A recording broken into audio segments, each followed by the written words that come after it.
Now to this stunning attack, Richard, from Donald Trump to Volodymyr Zelensky overnight, in which Zelensky was essentially called corrupt. Do you think Volodymyr Zelensky is a dictator? Well, no, but I'm also not about to engage in a running commentary of President Trump's remarks. Look, we obviously, and I think the world obviously, welcomes any efforts to bring about peace.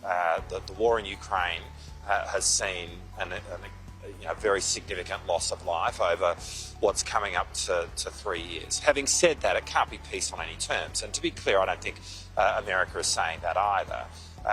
It is really important that we are empowering Ukraine in this process. And we've said from the outset, and we continue to say, that this conflict can only be resolved on Ukraine's terms. The aggressor here is Russia.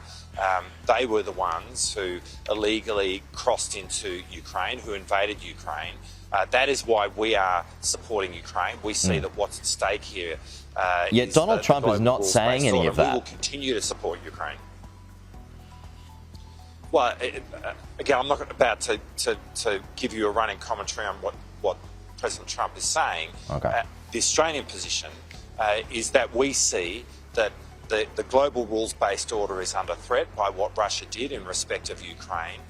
That is why we have provided the better part of $1.5 billion in support to Ukraine, and we will continue to support Ukraine so that they are able to resolve this conflict on their terms. And we all want to see peace, of course, but peace cannot be there on any terms. It must be on terms where Ukraine is empowered and where they can resolve it on their terms. Is Australian peacekeepers on the ground in Ukraine being discussed at the moment, Minister?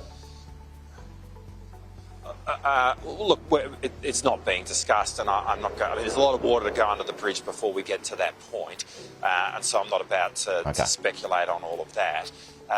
Really, what we need to be doing is standing with Ukraine right now, and that's the Australian position, and that's exactly what we are doing. I've gone over time, but I know you're in Brisbane to arrange closer ties with PNG. Just 30 seconds, if you can, Richard, on what you're doing there today.